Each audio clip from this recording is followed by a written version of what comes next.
Hello everybody, हम इस lecture में वर्केबिलिटी ऑफ द कंक्रीट के बारे में देखने वाले हैं।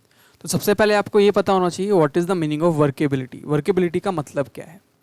देखो, वर्केबिलिटी का मतलब होता है किसी भी चीज़ के साथ कितने आसानी से आप काम कर सकते हो। जितने आसानी से उसके साथ काम कर सकते हो वो उतना ज़्यादा वर्केबल है। बात हुई है यहाँ पे कंक्रीट की, ठीक है। तो अगर मैं कंक्रीट की बात कर रहा हूँ तो देखो, अगर मैं यहाँ पे आपको एक एग्जांपल देता हूँ, एक बॉक्स देता हूँ या एक सैंपल है जिसका नाम है ए, और एक सैंपल है जो है आपका B sample. Okay, sample B, clear.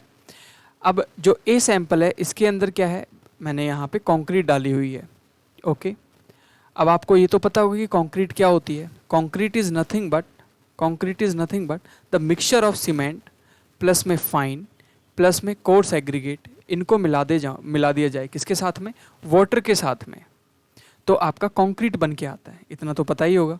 उसके साथ में अगर आपको कन्फ्यूज़न हो कि फाइन और कोर्स एग्रीगेट क्या होते हैं, तो अगर मैं यहाँ पे एक सीव लगाता हूँ, सीव तो पता होगी, छन्नी, और वहाँ से क्या डालता हूँ, किसी भी पार्टिकल को डालता हूँ, और जो सीव होनी चाहिए वो होनी चाहिए 4.75 mm की। अगर 4.75 mm से कोई भी पार्टिकल क्या हो रहा है, पास हो रहा है, तो उसको हम फाइन एग्रीगेट में डालते हैं, और जो ऊपर रिटेन कर रहा है उनको हम कोर्स एग्रीगेट बोलते हैं। तो कोर्स और फाइन एग्रीगेट में डिफरेंसेस मालूम चल गए, बिल्कुल पता चल गए। तो यहाँ पे हम फाइन एग्रीगेट और कोर्स एग्रीगेट किसके साथ में मिक्स करेंगे, सीमेंट के साथ मिक्स करेंगे, उसको वाटर में डालेंगे, तो हमारा एक कंक्रीट पेस्ट तैयार होता है। तो यहाँ पे मैं एक ए सैंपल लेता हूँ जिसमें कंक्रीट रखा हुआ है, और फिर लेता हूँ एक बी सैंपल। अब बी सैंपल में क्या होगा, इसके अंदर पूरा का पूरा कंक्रीट होगा, बिल्कुल कंक्रीट है। अब बी के अंदर कंक्रीट प्रेजेंट है। अब मैं आपके सामने एक क्वेश्चन रखता हूँ, जो बी है वो ज़्यादा फ्लूइडिटी वाला है, मतलब बी के अंदर पानी क्या है, ज़्यादा है, वाटर इज़ हाई, बी के अंदर पानी ज़्यादा है, और ए के अंदर वाटर लेवल क्या है, कम है, सूखा है, टाइट है। तो आप मुझे बताओ, क्या मैं ए के साथ, सैंपल ए के साथ ज़्यादा अच्छे से काम कर पाऊँगा कि बी के साथ ज़्यादा अच्छे से काम कर पाऊँगा ईजीली? तो ऑफकोर्स जिसमें पानी ज़्यादा है, जिसकी फ्लूइडिटी ज़्यादा है, जिसके अंदर वाटर लेवल क्या है, एक कांस्टेंट, एक अच्छे लेवल पे है, उसके साथ में मैं ज़्यादा आसानी से काम कर पाऊंगा। तो कौन ज़्यादा वर्केबल होगा, जो आपका सैंपल बी होगा वो ज़्यादा वर्केबल होगा, सीधी सी बात है। तो वर्केबिलिटी का मोटा मोटा मतलब आपको समझ में आ गया होगा। अब हम थोड़ी इसकी डेफिनेशन, थोड़ी बुकिश लैंग्वेज में घुसते हैं। देखो, इन फ्रेश कंक्रीट, अगर मैं कोई भी फ्रेश कंक्रीट का मतलब मैंने आपको समझा दिया।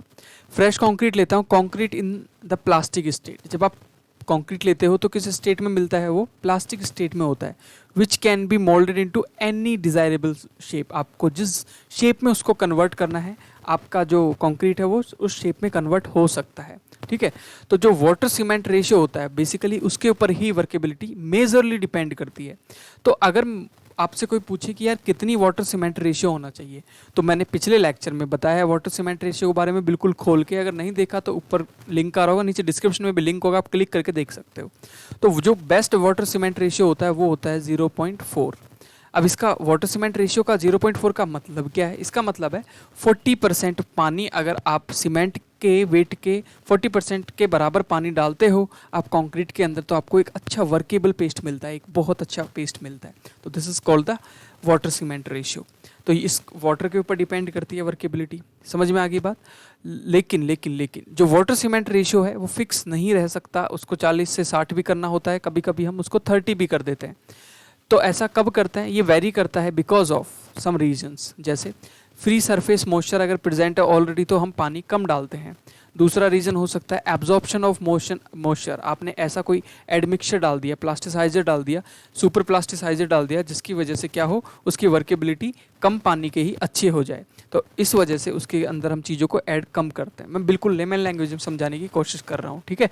अगर मैं ज़्यादा इंजीनियरिंग टर्म्स ना यूज़ करूँ तो इसका मतलब ये मत समझना कि मैं कुछ भी बोले जा रहा हूँ, ठीक है। मैं चाहता हूँ कि बहुत इजी लैंग्वेज में हम बना देते हैं पूरी इंजीनियरिंग को, ठीक है। तो उससे क्या होगा कि मज़ा आएगा सीखने में। तो कंक्रीट का मतलब समझ आया। कंक्रीट बनता इसलिए है क्योंकि आपको कहीं पे भी फिल करना है, तो हर जगह तो ब्रिक लगा नहीं सकते, तो एक लिक्विड फॉर्म में स्टोन को, आप बोल सकते हो एग्रीगेट्स को मिला के फिट कर दिया जाता है, और एक शेप, डिज़ायरेबल शेप दे दी जाती है जिसकी कंप्रेसिव स्ट्रेंथ भी अच्छी हो। इतनी बात समझ में आ गई होगी, आई होप। अब वर्केबिलिटी क्यों चाहिए? वर्केबिलिटी चाहिए, फॉर एग्जाम्पल आप मल्टी स्टोरी बिल्डिंग बना रहे हो, आपको फर्स्ट, सेकंड, थर्ड, फोर, इस तरीके से फ्लोर पे आपको पंप करना है कंक्रीट को, तो ज़्यादा वर्केबल होगा तो इजीली इस फ्लोर पे जा पाएगा, और वर्केबल होगा तो ऊपर वाले फ्लोर पे जा पाएगा, हम उसको पंप कर सकते हैं, ठीक है। तो जितना ज़्यादा वो वर्केबल होगा उतने आसानी से, अगर सूखी कंक्रीट होगी उसके अंदर पानी कम होगा, लेस वर्केबल होगा, तो क्या मैं इसको पंप कर सकता हूँ? नहीं कर सकता, ज़्यादा अमाउंट में बिल्कुल भी पंप नहीं कर सकता। तो ये बात आपको याद रखनी है। ये छोटी छोटी चीज़ें हैं लेकिन बहुत इंपॉर्टेंट चीज़ें हैं। वर्केबिलिटी के बारे में आगे देखते हैं। नेक्स्ट चीज़, कौन कौन से फैक्टर्स हैं जो कि वर्केबिलिटी को अफेक्ट कर सकते हैं। तो सबसे पहला और मेजर फैक्टर वाटर कंटेंट, आपकी कंक्रीट के अंदर कितना वाटर प्रेजेंट है, कितना परसेंट में वाटर कंटेंट प्रेजेंट है, वो सबसे बड़ा फैक्टर होता है। तो यहाँ पे हम देखेंगे कि वाटर कंटेंट बढ़ाने पे क्या इंक्रीज हो जाती है, फ्लूइडिटी इंक्रीज हो जाती है। फ्लूइडिटी इंक्रीज हो जाती है तो वर्केबिलिटी भी इंक्रीज हो जाती है। अगर वर्केबिलिटी इंक्रीज होगी तो हमें एक अच्छा मोस्ट ज़्यादा वर्केबल मिलेगा। लेकिन अब आपके दिमाग में आ रहा होगा, तो किसी भी चीज़ की अगर मुझे वर्केबिलिटी बढ़ानी है तो उसके अंदर क्या करो, वाटर ऐड कर दो, ऐसा सोच रहे होगे आप। लेकिन ऐसा ही नहीं सोचना है। क्यों? अगर आप पानी ऐड करते जाओगे ना कंक्रीट में, तो एक टाइम ऐसा आएगा कि वो पानी को छोड़ने लग जाएगा और सीमेंट भी उसके साथ बहने लग जाएगा। इसको ब्लीडिंग भी बोलते हैं। क्या बोलते हैं? ब्लीडिंग। और कम पानी डालोगे तो जो सूखे पार्टिकल्स, मोटे पार्टिकल्स हैं, जिसको हम कोर्स एग्रीगेट बोलते हैं, वो अलग हो जाएंगे, उसको हम सेग्रीगेशन बोलते हैं। तो सेग्रीगेशन और ब्लीडिंग की प्रॉब्लम को सॉल्व करने के लिए हमने यहाँ पे वाटर कंटेंट हम 0.4 या फिर बोल दो 40% हम यहाँ पे पानी ऐड करते हैं कंक्रीट के अंदर। क्लियर होगी इतनी बात? ओके। अब यहाँ पे देखेंगे कुछ बातें। अब हम नेक्स्ट देखने वाले हैं कि कौन सी चीज़ वर्केबिलिटी पे डिपेंड करती है, कौन सी चीज़ पे वर्केबिलिटी डिपेंड करती है। Mix proportion. What is the meaning of the mix proportion? देखो, मिक्स प्रोपोर्शन का मतलब है कंक्रीट के अंदर जो जो इंग्रेडिएंट हमको डालने हैं उनका किस रेशियो में हम डालेंगे, उसको बोलते हैं mix proportion of the concrete. तो किस तरीके से मिक्स प्रोपोर्शन होना चाहिए? For example, aggregate cement ratio एक मिक्स प्रोपोर्शन में होने चाहिए, जो कि ये एक ऐसा फैक्टर है जो कि इन्फ्लुएंस करता है वर्केबिलिटी को, ठीक है। तो ऐसा कैसे करता है? देखो, फॉर एग्जांपल मैं एक एग्रीगेट लेता हूँ, एग्रीगेट के साइज और सीमेंट ये भी सबसे इंपॉर्टेंट है वर्केबिलिटी के लिए। Higher the ratio linear will be the concrete. अगर आपका एग्रीगेट सीमेंट रेशियो क्या होगा, हायर होगा, तो आपका जो कंक्रीट होगा वो लीनियर होगा। मतलब आप बोल सकते हो लीनर होगा। लीनर मतलब हो सकता है कि पतला होगा, ठीक है। तो एग्रीगेट सीमेंट रेशियो भी डिपेंड करता है। और एग्रीगेट किस तरीके से डिपेंड करता है, देखो ध्यान से। पहले आप मिक्स प्रोपोर्शन को ध्यान से देखो। यहाँ पे बोला है एग्रीगेट सीमेंट रेशियो इन्फ्लुएंस करता है किसको, वर्केबिलिटी को। कैसे करता है? द हायर द रेशियो, अगर एग्रीगेट जैसे वाटर सीमेंट रेशियो था वो अलग था, यहाँ पे एग्रीगेट और सीमेंट, अगर सीमेंट के रिस्पेक्ट में एग्रीगेट ज़्यादा डाल दोगे तो एग्रीगेट सीमेंट रेशियो ज़्यादा आ जाएगा। अगर एग्रीगेट सीमेंट रेशियो ज़्यादा आ गया तो उसका जो आपका जो पेस्ट बनेगा कंक्रीट का वो कैसा बनेगा, लीनर बनेगा। लीनर बनेगा, जितना लीनर बनेगा उतना ही ज़्यादा वो क्या होगा, in the leaner concrete paste available for the lubrication of per unit surface area aggregates will be less, hence the workability is reduced. मतलब वर्केबिलिटी कम हो जाएगी। अगर आप बोल सकते हो एग्रीगेट कम कर देता हूँ मैं किसी भी कंक्रीट के अंदर से, तो उसकी वर्केबिलिटी भी रिड्यूस हो जाती है। आई होप इतनी बात आपको समझ में आ गई होगी। नेक्स्ट जो फैक्टर है जो वर्केबिलिटी को अफेक्ट करता है वो है आपका एग्रीगेट साइज। कैसे, क्या होता है एग्रीगेट साइज? देखो, अगर मैं आपको यहाँ पे एक छोटी सी बात बोलूँ, एग्रीगेट साइज के बारे में एक छोटी सी बात बोलूँ, मैंने आपको बोला for the big size aggregate दो तरीके के एग्रीगेट हो सकते हैं, एक तो काफ़ी बड़ा और एक छोटे पार्टिकल्स, छोटे एग्रीगेट की थोड़ी नॉर्मल एवरेज साइज।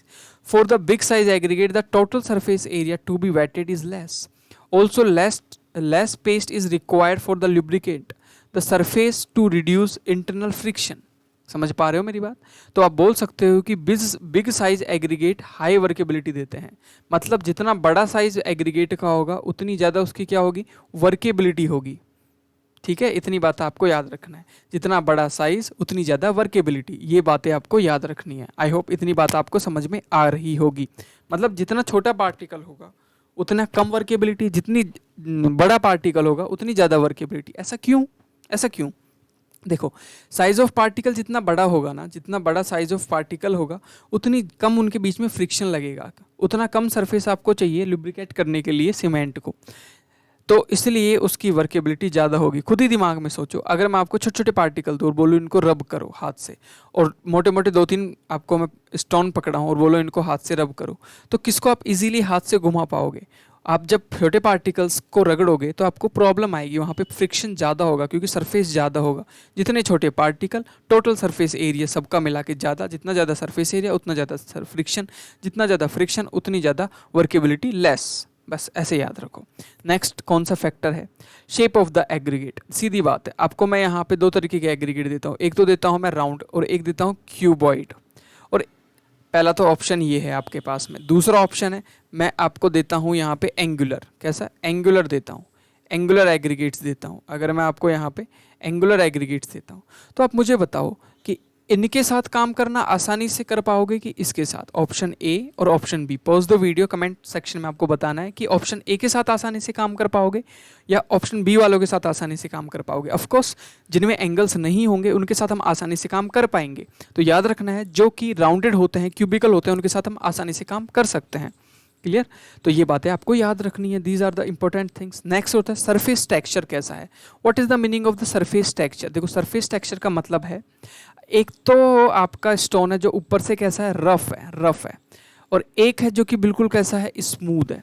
तो आप किसके साथ आसानी से काम कर पाओगे? जो स्मूथ है उसके साथ हम आसानी से काम कर सकते हैं। तो surface texture is rough, then we can not work easily with that type of aggregate या फिर that type of concrete. If the surface texture is smooth then we can easily work with that. Okay, I hope everything is clear till now. Let's move further.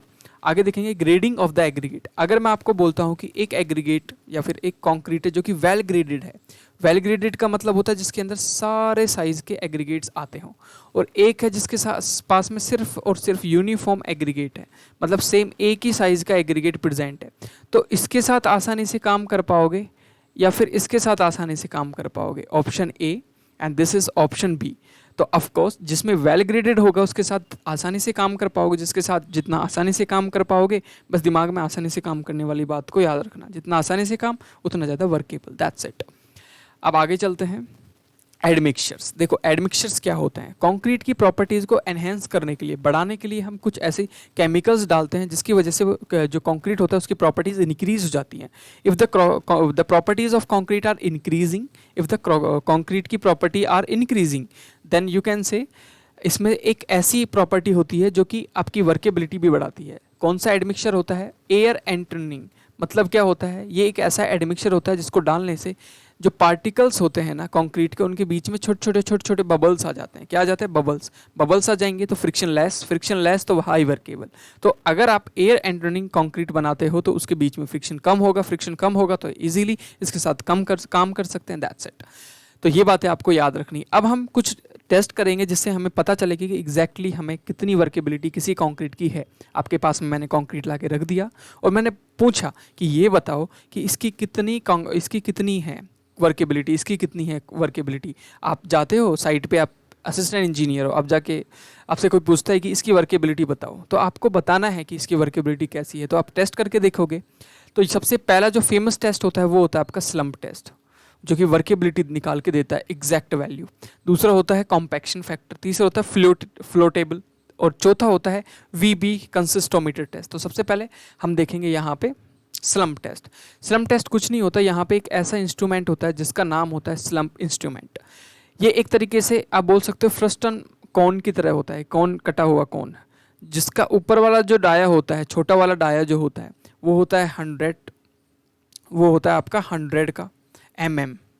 नीचे वाला जो dia होता है वो होता है यहाँ पे 200 mm का, और जो हाइट होती है इस कॉर्न की, जिसको फर्स्ट टर्म कॉर्न बोला है, वो होती है 300 mm। तो इस तरीके से लेंथ, इसकी हाइट और इसकी डायाज बता दी मैंने। इसके बाद क्या करता है, यहाँ पे 4 लेयर में आपको क्या डालनी होती है इसके अंदर। अब मैंने रैंडमली आपको कंक्रीट ला के दी, मैंने रैंडमली बोला कि ये कंक्रीट है, तो आपने एक पहली लेयर बिछाई, फिर दूसरी लेयर, फिर तीसरी लेयर, फिर चौथी लेयर। इस तरीके से इसके अंदर, इसको क्या बोलेंगे हम, इसको स्लम्प सैंपल बोलेंगे, स्लम्प बोलेंगे। इस स्लम्प के अंदर आपने 4 लेयर बिछा दी कंक्रीट की, और आपको फिर यहाँ पे कॉम्पैक्ट भी कर दी 4 लेयर बिछा के। अब आपको बताना है कि किस तरीके से टेस्ट करोगे वर्केबिलिटी। अब इसके अंदर डाल दिया आपने कंक्रीट, और ये आपकी टेम्परिंग रॉड होती है, this is the tempering rod. ठीक है, कितनी होती है इसकी जो डाया होती है वो 16 mm की होती है, याद रखना 16 mm की, बस इतना सी बातें याद रखनी है। इससे क्या करना है, जब आप पहली लेयर बिछाओगे तो इससे ठोकना है, ऊपर से जमाना है, कॉम्पैक्ट करना है, इसको आप बोल सकते हो कॉम्पैक्टिंग रोड भी बोल सकते हो। फिर दूसरी लेयर जमा के 25 बार आपको यहाँ पे जमाना है, फिर तीसरी, फिर चौथी, इस तरीके से इसको जमाना है। जमा दिया कंक्रीट को। अब क्या करना है, यहाँ पे जो आपका जो कोन था उसको, ये हैंडल होते हैं, इनसे पकड़ के ऊपर की तरफ खींच देना है, और यहाँ पे इस तरीके का एक मोल्ड निकल के आएगा। अब जो मोल्ड निकल के आएगा वही आपको रिजल्टेंट वैल्यू देगा। किस तरीके से रिजल्टेंट वैल्यू देगा, देखो जैसे ही आप निकालोगे तो हो सकता है जो आपका जो कंक्रीट है वो इस तरीके से बन जाए, थोड़ा सा ही नीचे की तरफ झुके। हो सकता है जो आपने निकाला, आपने जो कोन को निकाला तो बिल्कुल भी शेप ना चेंज करे, जिसको हम बोलते हैं ज़ीरो स्लम्प। और जैसे या एक कंडीशन हो सकती है कि इतना पानी डाल दिया आपने कंक्रीट में, जैसे ही आपने कोन को निकाला या फिर फर्स्टम कोन को निकाला तो पूरा का पूरा नीचे की कोलैप्स कर गया। और चौथी कंडीशन हो सकती है कि जैसे आपने कोन को खींचा तो वो एक तरफ से क्या कर गया, नीचे की तरफ बह गया। तो यहाँ पे 4 कंडीशंस आ सकती हैं स्लम्प टेस्ट के अंदर। पहला, जिसको हम बोलते हैं ट्रू स्लम्प, ऐसा मैक्सिमम कंडीशंस में, मतलब आप बोल सकते हो कि 99% कंडीशन में आपको ऐसा देखने को मिलता है। दूसरा, यहाँ पे क्या होगा, ये होता है ज़ीरो स्लम्प। इसके अंदर ज़ीरो स्लम्प का मतलब है कि बिल्कुल भी कोलैप्स नहीं हुआ, जैसा डाला था वैसा का वैसा 300 mm की हाइट आपको एज इट इज़ इसकी मिलेगी सैंपल की। और एक ऐसा स्लम्प जो कोलैप्स हो गया, कंप्लीटली कोलैप्स हो गया, इतना कोलैप्स हो गया कि उसकी फ्लूडिटी, उसके अंदर पानी इतना था कि बिल्कुल वो ज़मीन से चिपक गया। उसके बाद होता है शेयर स्लम्प। शेयर स्लम्प का मतलब होता है कि जो आपने कोन में डाला था वो एक तरफ बह गया। तो अब देखेंगे 1 by 1 करके कि क्या मीनिंग होता है। सबसे पहले आपको ये पता होना चाहिए कि what is the exactly meaning of the slump. मैं बार बार स्लम्प का नाम ले रहा हूँ, तो स्लम्प का मतलब क्या होता है। देखो, स्लम्प का मतलब होता है आपके पास में एक कोन है जिसमें आपने कंक्रीट डाला था। इस कंक्रीट को आप डालने के बाद में कोन को क्या किया, आपने ऊपर की तरफ खींच लिया था।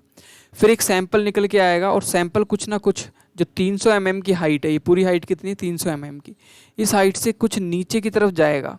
तो जो ये हाइट रिड्यूस होगी, इस डिस्टेंस को ही क्या बोलते हैं, this distance is called the slump distance या स्लम्प वैल्यू। समझ में आ गया। Slump is nothing but reduction in the height of the specimen. अब हम यहाँ पे देखेंगे ट्रू, ज़ीरो, कोलैप्स और शेयर स्लम्प में क्या डिफरेंस होता है। जो ट्रू स्लम्प होता है, in a true slump concrete just subsides shortly, बस साइड से थोड़ा सा इस तरीके से फैलेगा, और मोर और less maintain the mould shape, मतलब जैसा था वैसे शेप में रहेगा, थोड़ा सा नीचे की तरफ दब जाएगा। तो इसको बोलते हैं ट्रू स्लम्प। मतलब 99% केसेस में आपको ऐसी कंडीशन देखने को मिलेगी। दूसरा होता है ज़ीरो स्लम्प। ज़ीरो स्लम्प एक ऐसी कंडीशन है जो कि बोल सकते हो कि ऐसा आपको कमी देखने को मिलेगा। बिल्कुल ड्राई आपकी कंक्रीट होगी तभी देखने को मिलेगा, मतलब ड्राई, थोड़ा सा पानी का छींटा मारा और आपने कंक्रीट डाल दी तभी देखने को मिलेगा। कोलैप्स तब देखने को मिलेगा जब बहुत ज़्यादा पानी डाल दिया, वाटर कंटेंट से 2 गुना पानी डाल दिया, तब आपको कोलैप्स यहाँ पे देखने को मिलेगा। एक होता है शेयर। शेयर का मतलब होता है 1/2 ऑफ द कोन, जो कोन आपने डाला था वो खिसक के नीचे की तरफ गिर गया, slide down in an inclined plane, it is called the shear slump. shear slump indicate the lack of cohesion.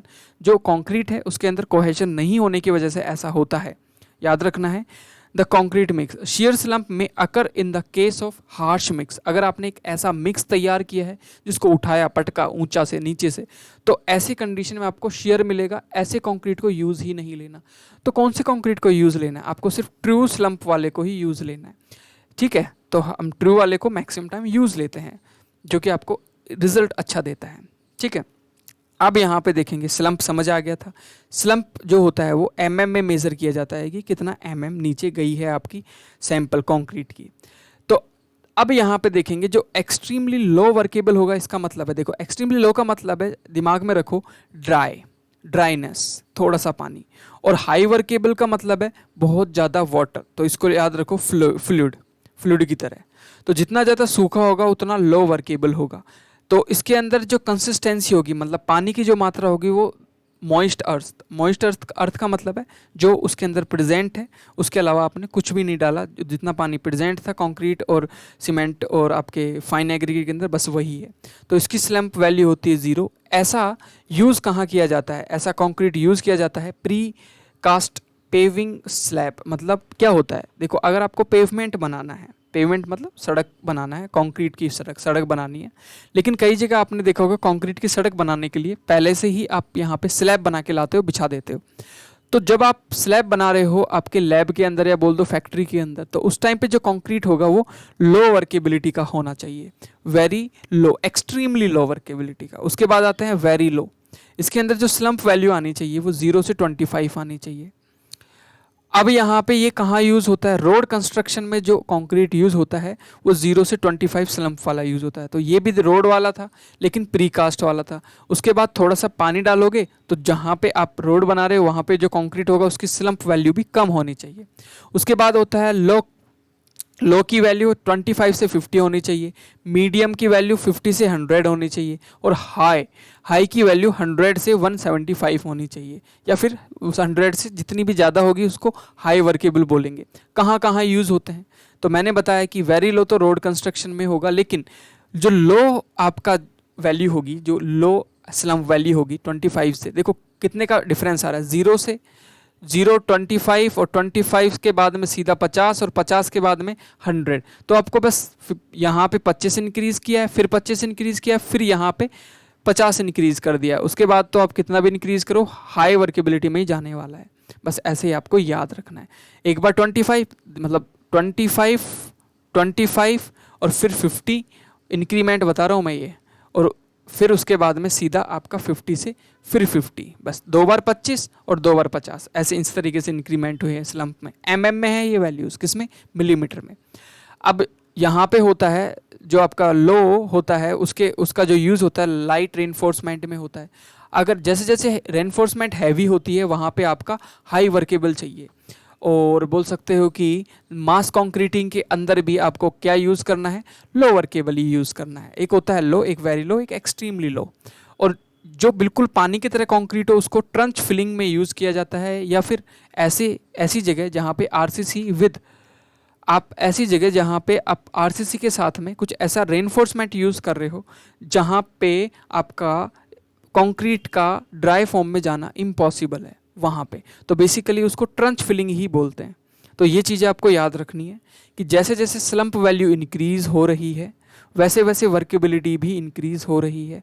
Workability का सीधा सीधा मतलब है उसका बहना, उसका फ्लो इंक्रीज़ हो रहा है।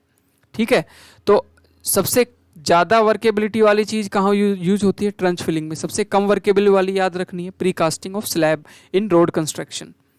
अब हम यहाँ पे देखने वाले हैं थोड़ी इंपॉर्टेंट चीज़ें जो कि मैंने बता भी दी हैं, और आपको 2 चीज़ें याद रखनी है। पहली, मास कंक्रीटिंग के लिए 25 से 50 पहले भी बताया मैंने आपको, या इसको लो बोलते हैं। उसके बाद बीम स्लैब 50 से 100, इसको हम लो बोलते हैं, इसको मीडियम बोलते हैं। तो इस तरीके से आपको याद रखना, बस 2 याद रखने इनमें से, बाकी इंपॉर्टेंट नहीं है। मैं पहले भी बता चुका हूँ कि स्लम्प किसको बोलते हैं, कि इसके अंदर आपने कंक्रीट भरी थी, जैसे ही आपने कॉन को हटाया तो जो कंक्रीट होगी उस तरीके से कोलैप्स कर जाएगी। कोलैप्स करने के बाद में जो डिक्रीमेंट आया 300 mm में से जो भी डिक्रीमेंट आया उसको ही बोलते हैं क्या? Slump value. Got it? अब आगे बढ़ते हैं हम। नेक्स्ट जो वर्केबिलिटी टेस्ट करने का जो मेथड है उसको बोलते हैं कंपैक्टिंग फैक्टर टेस्ट। क्या होता है कंपैक्टिंग फैक्टर टेस्ट? देखिए, कंपैक्टिंग फैक्टर का बेसिकली मैं मोटा मोटी मतलब बताऊं तो एक इंस्ट्रूमेंट होता है। कैसा इंस्ट्रूमेंट होता है? ऐसा इंस्ट्रूमेंट होता है। ये एक particularly concrete mix of the medium और लो वर्केबिलिटी। अगर आपके पास में मीडियम और लो वर्केबल है ना, कोई भी कंक्रीट जो लो वर्केबल है, लो वर्केबल का मतलब क्या हुआ? सूखा है, उसके लिए यूज़ किया जाता है। इस तरीके का इंस्ट्रूमेंट होता है, इसको क्या बोलते हैं? इसको बोलते हैं कॉम्पैक्टिंग फैक्टर हुपर। क्या करता है ये, किस तरीके से काम करता है? देखो, मैं एक लाइन में पूरा का पूरा मेथड समझा देता हूँ। क्या किया जाता है? सबसे पहले हम कंक्रीट लाते हैं, और ये जो आपको दिख रहा है हुपर, अपर हुपर में उस कंक्रीट को भर देते हैं। जिसका भी आपको क्या निकालना है, आपके पास में बहुत सारा कंक्रीट है, जिसको भी आपको वर्केबिलिटी निकालनी है इसमें भर दिया, और यहाँ पे एक डोर होता है, इसको ओपन करते हैं तो कुछ कंक्रीट इसमें निकलता होगा, यहाँ आ जाता होगा लोअर में। लोअर वाले गेट को भी ओपन करते हैं तो जो कंक्रीट है वो नीचे सिलेंडर में चल जाता है। अब इस तरीके से आता हुआ क्या होगा? कंक्रीट सिलेंडर में भरेगा। अब क्या होगा? सिलेंडर बिल्कुल आपका ऊपर तक भर जाएगा, इतना ऊपर, इस तरीके से। कैसे? Let me tell you. इस तरीके से भर जाएगा कुछ सिलेंडर से बाहर की तरफ भी कंक्रीट आने लगेगा। तो हम क्या करते हैं, हम ये बाहर की तरफ जो कंक्रीट आ रहा है ना उसको स्वाइप कर देते हैं, मतलब उसको क्या कर हटा देते हैं, और जो सिर्फ और सिर्फ टॉप लेवल तक जो भरा हुआ कंक्रीट है उसको रहने देते हैं इसमें। और फिर सिलेंडर को क्या कर लेते हैं, वेट कर लेते हैं, इसको लिख देते हैं हम क्या, W1। Clear, weight 1। इसके बाद में क्या करते हैं, इस सिलेंडर को उठा के ले जाते हैं अलग से, और इस सिलेंडर के अंदर क्या करना है, इस सिलेंडर के अंदर, इसी सिलेंडर के अंदर दबा दबा के कॉम्पैक्ट कर करके कॉम्पैक्ट कर करके कॉम्पैक्ट कर करके कॉम्पैक्ट कर करके कॉम्पैक्ट कर करके कंक्रीट को भर देना है। भरने के बाद में इसका भी वेट कर लेना है, जो कि आया आपका W2। तो यहाँ पे दो वेटेज आ गए, W1 और W2। बस अभी इनका ही आपको यहाँ पे यूज़ लेना है। किस तरीके से यूज़ लेना है, जो वेट आया ना आपका, इससे एक फॉर्मूला बनता है, weight of the partially compacted concrete divided by fully compacted concrete. इसका क्या मतलब है, व्हाट डज इट मीन। देखो जो पार्शियली कॉम्पैक्टेड है वो कौन सा कॉन्क्रीट है, वो है आपका W1 जो मैंने पहले बताया था, डिवाइडेड बाय W2, ये आपकी वैल्यू आती है। ये है आपका फुल्ली कॉम्पैक्टेड, दबा दबा के जो भरा था आपने, इसको बोलते हैं कॉम्पैक्टिंग फैक्टर टेस्ट। ये आपका लो वर्केबिलिटी, और बोल सकते हो कि लो और मीडियम, मैक्सिमम लो वर्केबिलिटी के लिए ये यूज़ होता है, ठीक है, जहाँ पे पानी की कमी हो। अब यहाँ पे कुछ वैल्यूज़ होती हैं, देखो किसके अंदर, हमने यहाँ पे देखा कॉम्पैक्टिंग फैक्टर की वैल्यूज़। जैसे जैसे कॉम्पैक्टिंग फैक्टर की वैल्यूज़ बढ़ रही हैं वैसे वैसे आपकी वर्केबिलिटी भी बढ़ रही है। वर्केबिलिटी का बढ़ने का सीधा सीधा सीधा मतलब है कि यहाँ पे फ्लूइडिटी बढ़ रही है, फ्लूइड फॉर्म में कन्वर्ट हो रही है। यहाँ पे आपकी जो कंक्रीट है वो मोर और लेस ड्राई फॉर्म में है, तो जितना पानी डालते जाओगे उतना ज़्यादा यहाँ पे आपको कॉम्पैक्टिंग फैक्टर मिलता जाएगा, सीधी सी बात है। क्लियर। अब हम नेक्स्ट टेस्ट के बारे में बात करेंगे। ये एक टेस्ट होता है जिसका नाम होता है, ये भी वर्केबिलिटी टेस्ट करने के लिए काम आता है। ये आप बोल सकते हो कि ये ड्राई कंक्रीट के लिए ही बना हुआ है ये टेस्ट। ड्राई कंक्रीट मतलब जिसके अंदर बिल्कुल बिल्कुल मतलब एक्सट्रीमली लो वर्केबिलिटी हो, बिल्कुल सूखा कंक्रीट। उसके लिए क्या किया जाता है, एक इस तरीके की मशीन होती है। क्या करती है ये मशीन, भाई बताओ हमको क्या करती होगी ये मशीन। इस मशीन में ये जो देख पा रहे हो, ये इनको शॉकर बोलते हैं, शॉकर। ये इस तरीके से मूव करती है ये मशीन। जब चलाते हैं मशीन को तो इधर और इधर मूव करती है, ये बहुत तेज़ तेज़ तेज़ तेज़ इस तरीके से मूव करती है, मतलब एक वाइब्रेशन क्रिएट करती है। उससे पहले क्या किया जाता है, वाइब्रेशन क्रिएट कराने से पहले यहाँ पे एक सिलेंड्रिकल मोल्ड आप देख पा रहे होगे। ये एक सिलेंड्रिकल ट्रांसपेरेंट मोल्ड होता है, और इसमें होता है एक कोन लगा होता है। ये आपको कोन भी दिख रहा होगा, इस तरीके से कोन लगा हुआ है। हम क्या करते हैं, सबसे पहले जो कंक्रीट हमको मिली है जिसकी वर्केबिलिटी निकालनी है, उसको लाके इस कोन में भर दिया जाता है। सबसे पहले इस कोन में भर दिया जाता है, भर दिया कोन में। कोन में भरने के बाद में क्या किया जाएगा, इसको थोड़ा दबाया जाएगा। दबाने के बाद में क्या करेंगे, हम इस कोन को निकाल लेंगे, वर्टिकली अपवर्ड उठा लेंगे। तो हमें एक बड़ा आराम से उठाएंगे तो हमें एक चीज़ देखने को मिलेगी कि यहाँ पे जो अंदर सैंपल है वो भी थोड़ा थोड़ा कोन जैसा ही होगा, कोन जैसा ही होगा। फिर क्या करेंगे, हम इस मशीन को ऑन करेंगे, फिर इसको क्या करने देंगे, वाइब्रेशन पैदा करने देंगे। तो वाइब्रेशन की वजह से ये हिल हिल के जो कोन था वो सिलेंडर की फॉर्म में आने लगेगा। और जितने टाइम में, जितने सेकंड में या जितने मिनट में ये कम्प्लीटली कौन से क्या बन जाए, जितने टाइम में ये जो आपका मोल्ड है वो कौन से सिलेंडर में बन जाए, जितने टाइम में ये कौन से सिलेंडर में बन जाए, उस टाइम को नोट कर लेंगे। सेकंड्स में आता है ये, उसको ही बोलते हैं VV सेकंड। बस अब सीधी बात है, जितना ज़्यादा पानी होगा सैंपल में तो वो तो बहुत कम सेकंड में, जितना ज़्यादा पानी होगा, मान लो मैंने यहाँ पे हाई वर्केबिलिटी वाला बिल्कुल पानी जैसा एक सैंपल इसके अंदर कौन के अंदर डाल दिया, फिर मैंने इसको निकाला और एक झटका दिया मैंने सिर्फ, और पूरे के पूरे सिलेंडर में फैल गया। तो इसका मतलब है जितनी ज़्यादा वर्केबिलिटी तो उतना कम टाइम यहाँ पे हमें मिलेगा देखने को। क्लियर। तो इस तरीके से देखो ध्यान से, यहाँ पे 100 mm और यहाँ पे 200 mm की आपको हाइट और 350 mm वही स्लम्प वाला ही कोन लगा होता है यहाँ पे। और फिर क्या किया जाता है, इसको वर्टिकली खींच लिया जाता है। उसके बाद में यहाँ पे या एक सिलेंड्रिकल पार्ट होता है, फिर ये क्या करता है, वाइब्रेशन पैदा करता है। वाइब्रेशन पैदा करके क्या करेगा, आपका कोन है वो किस में कन्वर्ट होगा, सिलेंडर में कन्वर्ट होगा। और जितने टाइम में वो सिलेंडर में कन्वर्ट होगा उस टाइम को हम लिख लेंगे, और उसी टाइम को हम बोलते हैं VV सेकंड। और उस टाइम के अकॉर्डिंग हम चीज़ों को डिवाइड करते हैं। ध्यान से देखो, ओके। और यहाँ पे जो कंक्रीट बिछाई जाएगी वो 3 लेयर में बिछाई जाएगी, बिछा दी 3 लेयर में, और 25 स्टॉक्स देने हैं आपको किससे, टेम्परिंग रोड से, जो रोड आपने स्लम टेस्ट में ली थी उससे यहाँ पे मतलब अच्छे से जमाना है उसको। अब यहाँ पे हो गया ये टेस्ट 1 मिनट में ख़त्म, नहीं तो आप पढ़ोगे तो आपको पागल हो जाओगे इसको पढ़ पढ़ के, इतना हार्ड होता है। अब देखो यहाँ पे, अब हमने निकाला वीवी सेकंड, मैंने बोला था जितना कम टाइम लेगा वो कौन से सिलेंडर में कन्वर्ट होने में उतना ही ज़्यादा वर्केबल होगा। क्यों, पानी डालते जाओ जल्दी से वो तो सिलेंडर बन जाएगा। तो जितना कम टाइम उतना हाई वर्केबल, जितना ज़्यादा टाइम उतना लो वर्केबल। बस इतनी बातें आपको याद रखनी है। अगर मैं मोटी बात करूँ तो सिर्फ आपको यही टेबल याद रखनी है पूरी वर्केबिलिटी में।